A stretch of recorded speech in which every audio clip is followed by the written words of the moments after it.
Kalau fungsi film itu kita harus bawa dalam sebuah konteks zamannya dulu ya. Sekarang ini orang bilang zaman di mana segala hal itu terakses dan berperannya mata. Jadi visual, era visual. Nah, visual ini bisa terwujud khususnya dalam kesenian itu pada film, lukisan, kan ya, dan lain-lain lah kalau kita lihat. Tapi yang paling kuat film.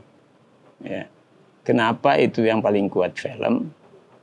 Karena di film itu ya godaannya lebih besar. Ya. Lagi pula di film itu punya wacana yang bisa dibuat semenarik mungkin, gitu ya.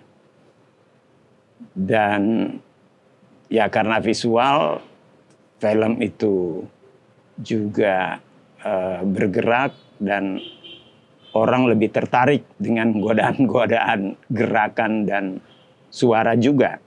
Ya. Ya, saya kira di situ ya, karena juga kalau secara visual orang melihat pasti di sana warna-warna gitu yang menggoda, ya. Pemandangan yang menggoda, itu pemandangan dalam arti umum gitu ya. Kita melihat aktor-aktornya bergerak, ya pokoknya itu sangat-sangat menggoda mata. Saya kira film memang adalah sebuah media yang dari mata masuk ke persoalan psikologis yang serius dan bisa mengubah seseorang dengan cepat gitu ya. Film itu bisa dilihat sebagai genre kesenian yang paling lengkap lah memang ya, paling hidup.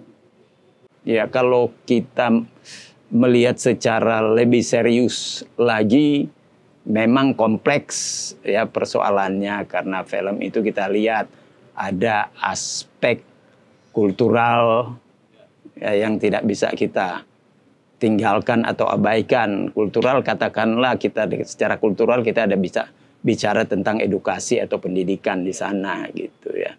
Kemudian ya wacananya sendiri, isi ceritanya sendiri gitu, tekniknya.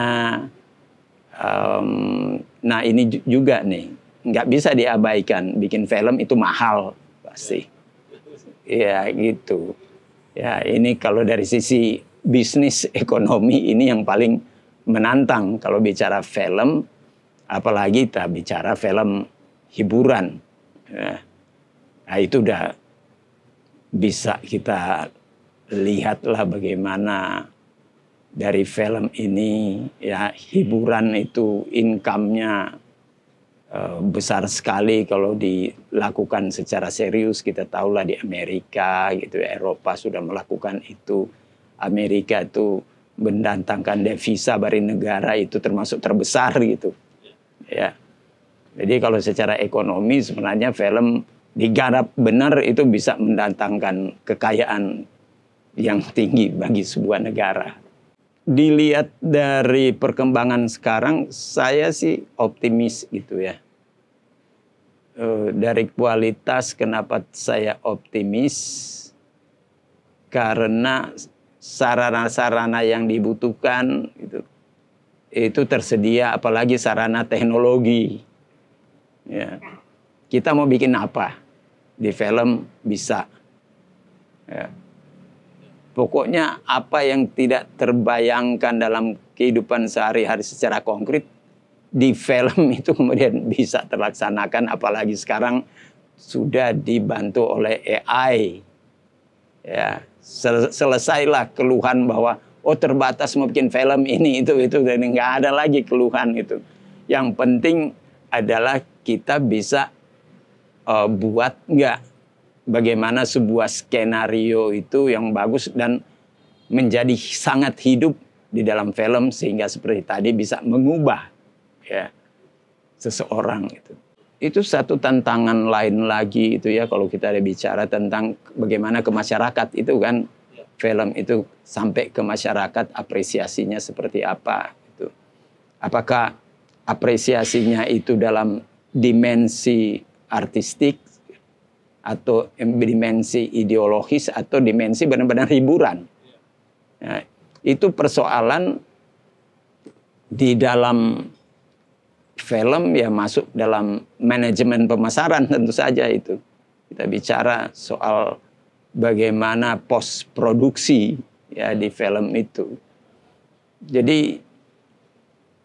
Jadi satu persoalan tersendiri memang kalau bicara tentang bagaimana film itu menyandang tadi ideologi atau menyandang ide-ide gitu ya. Menyandang tadi artnya itu ya itu tidak bisa lepas juga dari persoalan ke masyarakat memang. Dan bagaimana itu nyambung tergantung tadi ini bagaimana keterampilan manajerial itu ya. Kalau nggak ada keterampilan manajerial ya susah juga untuk buat apa bikin film kalau memang tidak sampai ke masyarakat. Kita sebenarnya melihat itu film yang muncul sehari-hari itu bisa dibilang ya nyampah aja gitu ya. Sekedar ya bisnis lah, industri. Ya cuma tadi itu permainan aja. Tadi semenarik mungkin ya aktornya bergerak gini-gini, aktornya berwajah ini segala macam gitu ya. Tapi tadi kehilangan aspek kultural sih, kehilangan aspek ideologis, aspek artnya di situ ya. Nah itu persoalannya. Tapi juga kalau bikin itu aja serius itu orang juga, waduh, susah masih 5 menit jalannya dia udah ngantuk-ngantuk nonton ini. Karena tahu terlalu berat, mikir langsung. Nah, itulah persoalannya. Memang ya itu sebuah tantangan bikin film.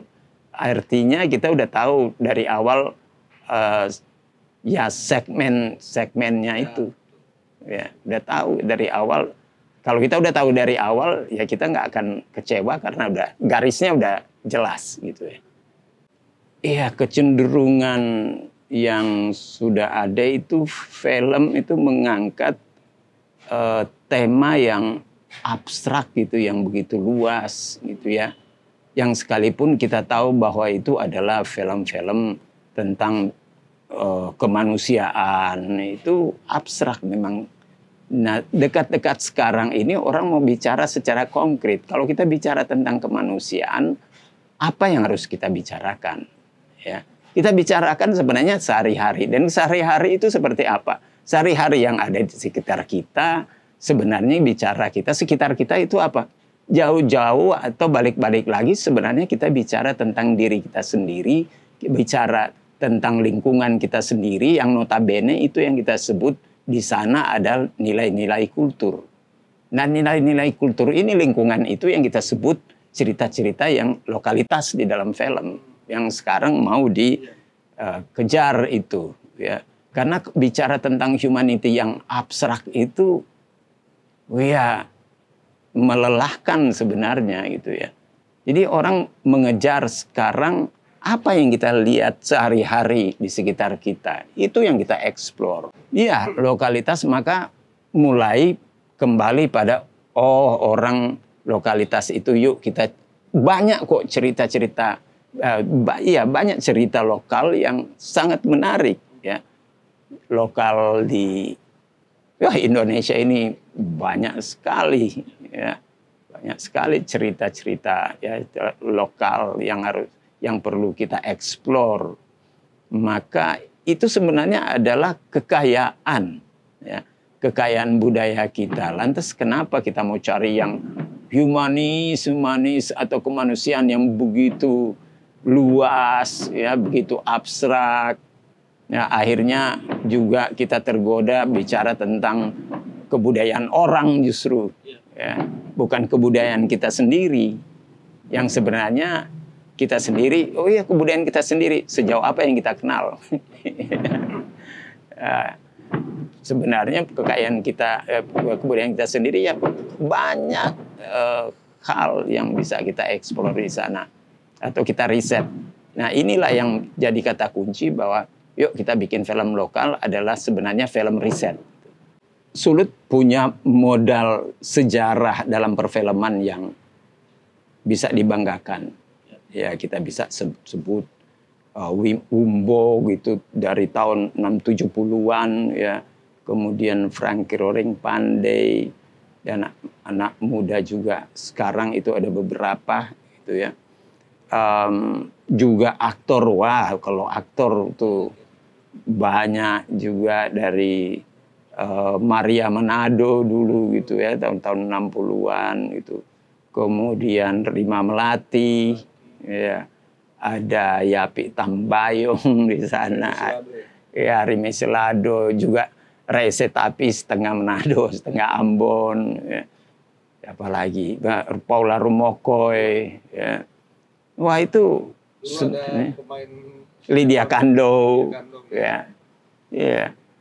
Itu kita lihat orang Manado banyak sekali di film ini, sebenarnya membanggakan dan bisa kita teruskan ya untuk jadi satu modal besar untuk bikin film ya. Dan kalau diturunkan tadi ke lokal ya bikinlah film ciri khas Manado, kebudayaan Manado yang bikin juga kru-krunya orang Manado. Nah itu tuh udah tantangan lah ya. Kenapa itu? Ya kita jangan kalah dengan daerah-daerah lain. Daerah-daerah yang lain itu yang sudah sadar bahwa film adalah sebuah aset yang besar untuk kita eksis secara kultur. Ya, juga secara ekonomi. Ya, asal seperti tadi bikin secara serius dengan konteks manajemen yang relevan lah gitu. Ya. Nah, tapi kenapa sampai sekarang tidak pernah muncul film, memang film Manado dibuat oleh krunya orang Manado semua, misalnya begitu. Ya, sampai manajemen produsernya pun orang Manado. Ya. Nah, kalau kru mungkin itu saya kok optimis itu ada, tapi produser dan investor orang Manado itu saya pesimis. Ya, sekalipun dibilang orang Manado itu atau Manado itu katanya kan ya kaya. Tapi orang-orang kaya di Manado kita lihat kalau untuk urusan seni ya apalagi film, karena bukti belum ada itu yang berani sampai sekarang. Belum sadar mungkin itu orang kita bilang ya orang-orang yang belum tahu atau kalau tahu ya koncudu orang bilang pelit gitu ya. Nah, ini satu hal yang sangat-sangat menggembirakan tentu saja itu ya, menggembirakan karena tadi apa yang saya rindukan ya, bahwa ada satu produksi film Manado ya, produsernya, investornya, pokoknya seperti tadi itu sutradaranya, scriptwriternya, sampai pemainnya semua orang Manado gitu. Manado Pol ya, itu baru membanggakan dan ini tinggal menunggu launchingnya ya. Sudah selesai ya, tinggal promosi. Saya tidak menduga kalau ada seorang yang nekat mau bikin film. Orang Manado yang nekat mau bikin film nanya ini produsernya dan investornya siapa? Sendiri. Itu dalam hati saya sebenarnya ya ragu, tapi karena itu ternyata sudah muncul dari apa yang saya rindukan, jadi optimis gitu ya. Jadi semangat untuk itu. Jadi keraguan masih bisa dikalahkan oleh semangat gitu ya. Nah, ya titik inilah yang saya harapkan, bahwa ternyata ada orang tanda kutip nekat ya bernama Veldy Reynolds itu nekat bikin film dengan pembiayaan sendiri ya, dan memang bikin ya kru-krunya semua dari Manado. Wah, ini dahsyat ya. Bisa dibilang ini satu terobosan besar. Bisa satu terobosan besar karena ini ya memang sejarah munculnya benar-benar seperti itu. Saya tahu dulu Benteng Moraya, tapi itu kan nggak semua orang krunya Manado. Sutradaranya orang Makassar itu. Ya. Itu nggak semua lah itu. Dan saya tahu lah pokoknya itu sampai dia nggak terus gitu. Bagaimana, tapi ya nggak usahlah dipersoalkan. Inilah yang menjadi titik terang di sini adalah munculnya film Mariara ini. Ya. Nah, ini saya tunggu karena ya seperti tadi disinggung, saya juga terlibat ya awal ya, memberi semangat lah gitu ya. Ya bisa juga memberi masukan 1-2 di skripnya itu. Ada satu dramatik yang memang dibutuhkan dan hidup secara kultur di sana ya. Pertikaian-pertikaian ke dimensi kerohanian antara baik dan buruk masih ada di situ gitu ya. Kemudian ya bagaimana pemecahan masalahnya itu, apalagi di ceritanya itu pas masuk hutan dan kehidupan di hutan situ kan, bagaimana juga bunyi-bunyian hutan itu harus hidup ya. Airnya bunyi, gesek-gesekan pohon dan burung-burung itu kan wah artistik sekali itu. Musik juga harus sesuai gitu di situ. Visualnya bagaimana itu mewakili keliaran, misalnya keliaran yang artistik, keliaran hutan yang artistik, wah itu menarik sekali. Ya memang gampang-gampang susah, sama aja kalau orang instalator gitu ya, atau arsitektur, dia pakai bambu. Bambu itu kan artistik sekali ya. Tapi kalau bukan salah sih ya, kalau nggak terampil membuat bangunan dari bambu, itu jadinya seperti kandang babi aja ya. Gitu ya. Kalau materi yang sama, iya. Orang bikin wah tepat itu wah jadi sangat artistik gitu. Sebenarnya Mariara ini ya bagi penonton sekarang itu sejak katakanlah 5 tahun terakhir ini film-film yang seperti itu genre horor ya. Genre horor itu sedang thriller ya, tinggi kan. Jadi ini tinggal dimanfaatkan sebenarnya.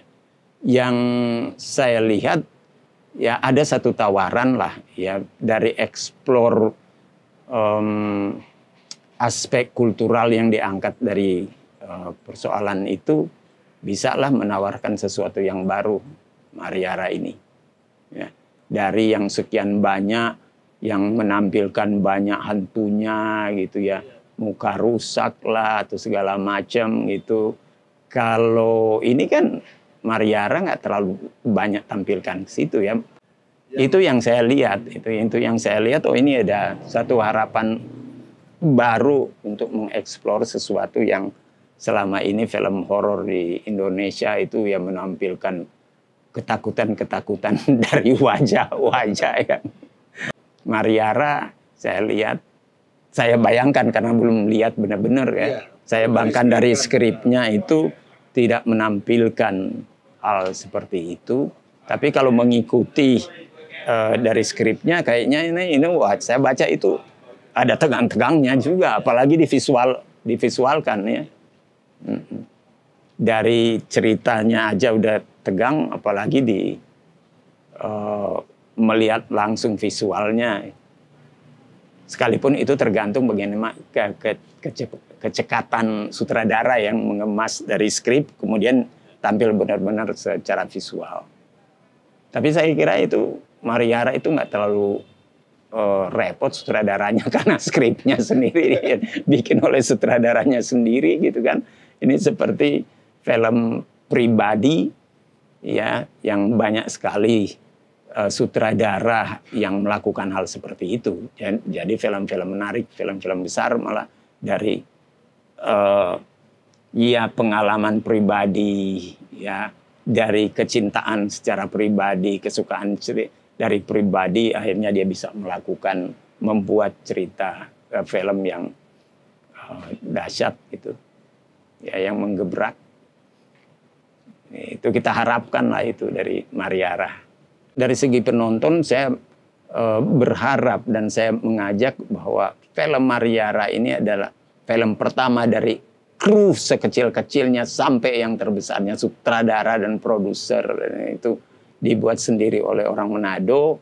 Maka kita harus berbangga hati, harus menumbuhkan rasa penasaran yang sebesar-besar dan setinggi-tingginya untuk datang ke bioskop menonton. Ya, ini rugi kalau tidak menonton film awal yang diproduksi oleh orang kita sendiri. Nah, itu film lokal yang dibuat oleh orang-orang lokal sendiri. Nah, itu dia yang istimewa dari Mariara. Jangan miss di situ.